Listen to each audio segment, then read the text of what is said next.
Everyone has opinions, and my opinion is that a commonplace binder is better than a commonplace book. So I'm going to set this down after I show you the front. Look at that. Wow. Commonplace Binder 101. We are on video 46 of 100. Although by the time you watch this, there may not be 100 videos in the playlist. There will hopefully, eventually, be 100. So as of time of recording, there are currently, I believe, 32 videos. So we're getting there, but it's taken a while. That's this video, that's next video. We're going to go through all that. So yeah, why my commonplace opinion is redundant. Everyone has opinions. And so you might have opinions, somebody else might have opinions, and I'm talking about commonplace binder. So like, normally people talk about commonplace book. So what the heck is a commonplace binder? Well, it's a commonplace book that I have labeled as something else. That's about it. So because this is a binder, I don't have the standard index in the back, because if there are no page numbers, it doesn't make sense to have an index. So I rely on a content section, which uses tabs. So the title is on the tab, in the content section, and on the page. That's it. Setting this down now. Wisdom to doubt. Commonplace binder, that is the future, of course, for everyone.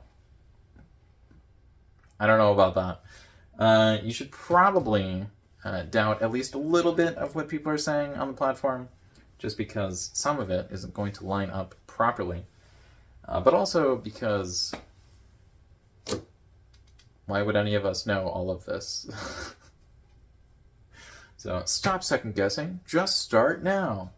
Yeah, so it might be if you write the thing down, you won't worry as much because you wrote it down, so you can just check and see what you wrote. It might also be that if you write things down, you might kind of forget how to think a little bit and be like, ooh, what did I say? But that's more of a memory thing than a thinking thing. So you might find that your thinking gets better, but your memory gets worse. That could be reversed, but I'm not sure about that. So, commonplace book, like I said earlier, this is more of a reminder. Commonplace book and commonplace binder are the same thing because commonplace binder doesn't exist. I say it does, so maybe in the future people will be like, oh yeah, so commonplace binder, this is a different thing. And I am trying to talk about, how commonplace binders will be implemented in school. If I get my way, although I don't know how that's going to work because it seems like school budgets are being destroyed, and we kind of have to count on rich people to invest in education. I'm sure they would totally do that.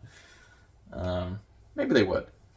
But for kids other than their own, I don't know. We'll see. Your opinions matter. Everyone has opinions. Wow. Wow. Aren't we just saying the same thing over and over again?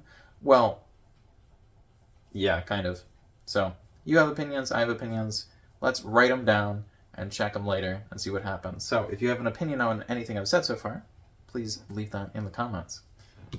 Share your stuff. I want to hear how you don't like the video, or how you do like the video, or how you like how the videos keep being made, even though they're basically the same thing, or maybe you like that the videos are basically the same thing every time, coming at it from a different angle, hopefully, every single time. Important.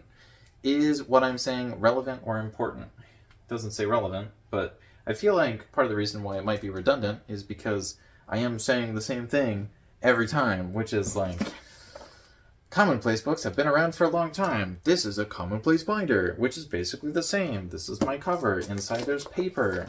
There are rings. If you are going to make one of these, you will need a hole puncher, which matches the rings. The paper goes in the binder, so the paper needs to go in the hole puncher. When you write on the page, I use pencil, but you could use pen or something else. There are tabs at the top. The tabs are cut out of other paper, so you can use scissors to make sure that they are that size. But then you will need scissors, and if you use scissors to cut paper, then you will have random sheets of paper that are cut up that cannot be attached to the pages, so you will need tape. And so this will also require tape. Whoa.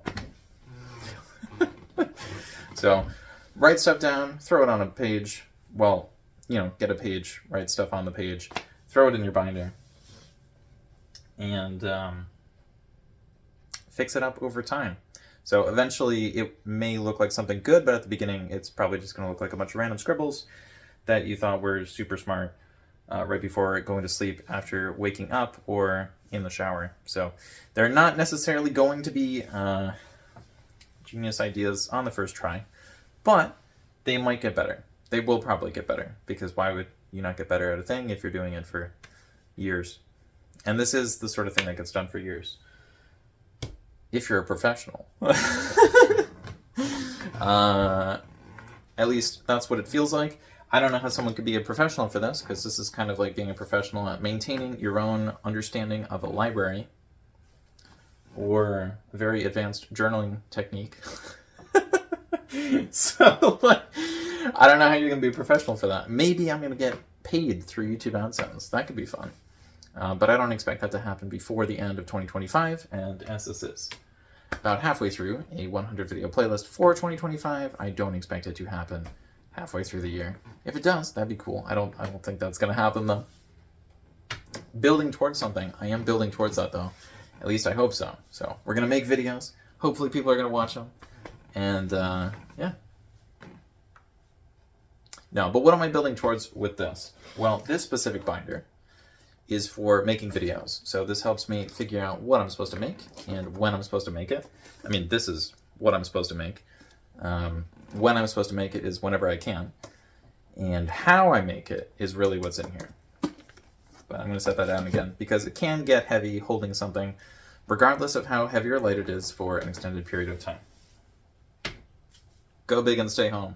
So this definitely is the sort of thing where you're not going to have to leave your house. You're just going to write stuff.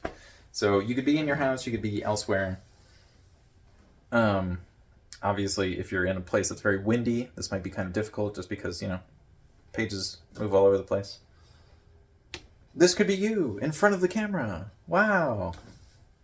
This really isn't like something that requires someone to be a super genius. I know it gets portrayed as that sometimes. Like, well, you know, all these famous people from forever ago had one of these things.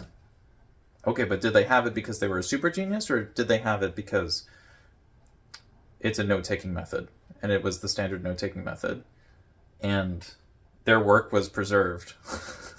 And because they worked on many things, and this is kind of just like another thing that someone would have alongside a journal or a planner or any other, like, organizational tool, did it get held onto just because it belonged to a famous person who was also wealthy? Because normally we don't remember a poor person from like 2,000 years ago. There's like one guy we remember who was poor from like 2,000 years ago. One dude and his friends. I don't remember how many it was. 11? 13? I'm sorry. Let's see, we got... Where are we? Index and page numbers. The things I don't have. So, yeah.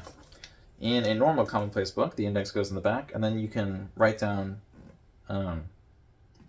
normally I use spaghetti as an example, but I don't want to use spaghetti here. But let's say we use spaghetti. So there could be a section about food that talks about spaghetti, and so spaghetti would be listed in the index as like, ooh, page 4, and then page 44 for throwing spaghetti at the wall. And then maybe someone could have hair that looks like spaghetti on page 78, and so you could just list that for the 3 different pages. So I don't really want to credit a friend for that, but I guess I will. So Charlie, if you're watching this, I'm definitely going to share the story of the spaghetti hair. So a long time ago when I was playing Minecraft on a server in like, I don't know, 2010, 2015, somewhere in that space, I convinced a friend of mine that it was a worthwhile endeavor to write a 2-sentence long story in a Minecraft book and then give it to me in exchange for a diamond, somehow not realizing that the book is going to last substantially longer than a virtual diamond. But that was a story of someone having spaghetti hair, which was very funny at the time, although now it's just like, What are you talking about? So we're going to move on to a unique education. So maybe your education included people talking about spaghetti hair in Minecraft. I think more realistically, if Minecraft was used in your education, you had access to a computer. So congrats, that's cool. Most people haven't had that over the course of human history. Even today, a lot of people don't have a computer when they get to go through school, which is part of the reason why these commonplace things existed in the first place, because it's like, if you don't have a digital place to store things, how are you going to organize all your stuff? I believe we can make education a little bit more unique, though, if we actually included this in our education project. Well, in our education process. So my project for next year is talking about how this would actually get implemented. So if you want to see that, check out my 2026 playlist, which I definitely haven't made yet because it's February of 2025 for me. It's the last day. It's the last day of February. Revolutionize Learning with a Commonplace Book. I think that's very similar to another title that somebody else used, so I won't say that.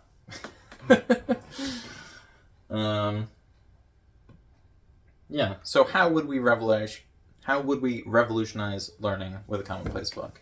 Well, if you have a binder that you can carry with you at all times and use what's in it, that means you can actually use it during a test. Now, this is not currently allowed, as far as I know, in any school, so if it is, please let me know. But also,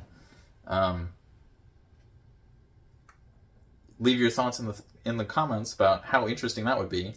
What would happen to testing if students could bring information with them, if that was actually part of the core curriculum? I think that would be interesting, and I think my opinions on that would not be redundant, because I don't think people talk about what a commonplace book would do to normal education if we just gave everyone information to work with all the time. So, like, how would you do a test? The students would know all the answers, so you'd have to make a more challenging test, so students would actually apply the material that they learned. And if it's in a book or a binder, then the information isn't going to get changed out too much compared to if it's on the computer, because they have much more limited information. So it's about doing more with less, and I think that could be really interesting to talk about, but we're not doing this year. We are not doing that this year. We have to do that next year. Sorry, I made a commitment to 100 videos, and I'm going to get them done. School implementation. How do you think a school would implement them? Like I said earlier, actually I think that was in the previous video, I am not sure if rich people or even middle class people are going to invest in education, which means everything gets privatized and poor people just don't get school, I guess. So maybe this is their school. Maybe they're all just going to get a commonplace book. I don't think that's how it's going to work. Maybe. So how would this work in school? I think the easiest way to implement it is just increase the number of pages by 1 per year. So the first year, everyone gets 1 page. Second year, they get 2 pages. Third year, they get 3 pages. And you just keep increasing it. Now, you might be wondering, what happens when they have like 500 pages? Well, dear viewer, that would take 500 years. So I don't think that's my problem. I think we'll figure out something by then. We might not even be human at that point. We might be like half human, half machine. Maybe we'll be on a different planet. I don't know. Maybe there will not even be humans.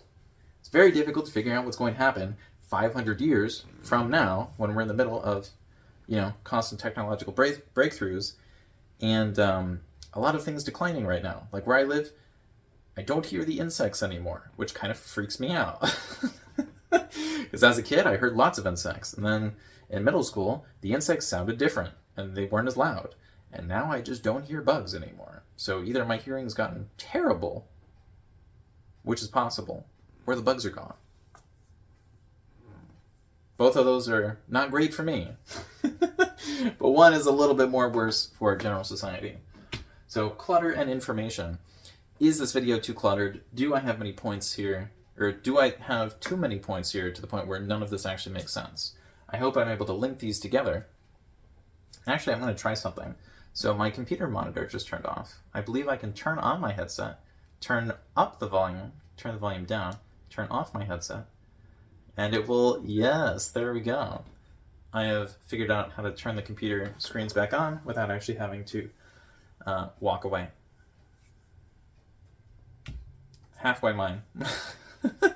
So, as I was talking about in the school implementation, it's better to have commonplace books or commonplace binders that don't belong to one student. And I don't mean that they share them, at least not at the same time. So the way this would work is we're still doing the plus 1 page per year, but maybe what we do is the pages of the people who did well the year before are passed on in like a copied form to 2 students. So like the best student would pass on their work to 2 other students. And so this way, over time, the student body would gradually make something actually relevant to the material. And so it might only be halfway someone's like own work. Now, this is of course a problem because everyone talks about like copyright infringement and making sure that everything is okay. So I don't know. This would be like open source information, I suppose. I don't know the technical ways to do this, or more like the legal ways to do this. I understand how this would work conceptually. And I do say plus 1 page per year just because I feel like that is the easiest way for people to not be freaked out by it. And we might also get a little freaked out if we're hearing people, open and close stuff all the time. And we might not have the infrastructure set up for that. Like maybe we need to invest in something in classrooms that reduces the noise. Maybe we need to cover all the walls and random stuff so that way the noise can bounce. I don't know. Redundancy. So if we're giving everyone paper, does that mean there's nothing digital? No, I think we should also have a digital equivalent. Just like, if an opinion feels redundant, maybe get another opinion. Or maybe there's just so many opinions that that's why they're redundant in the first place. First impressions. If you have first impressions of this video or this unique education idea, please let me know.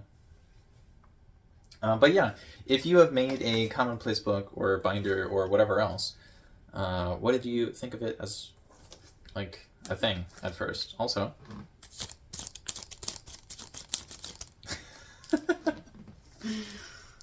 that's always so fun. That's one of the fun things about having this. You can just grab it and be like, this is my thing. Look at that. And so I think some students might actually like that because it's a thing that they can hold, that they can own, that nobody can really mess with. Because if you mess with somebody's book, everybody's going to know about it. So people probably won't do as much damage to the work because it's like kind of a big deal when someone is sabotaging another person's school supplies. Common sense dictates that middle schoolers will do unpredictable behavior that is not beneficial for them or anyone else. So it might be that they just are walking down the street, grab their friend's binder, throw it over the bridge. That might be a problem. So that is why we need the redundancy, just to replace any work that was destroyed or stolen or whatever. Because if we don't have a copy, then we're not going to be able to print out all the other versions. So, yeah.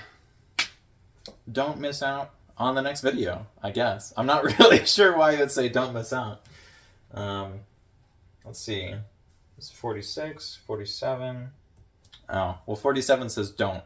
So I guess don't miss out is the best way to do that. Anyways, it's been 19 minutes. I hope my voice has been bearable. And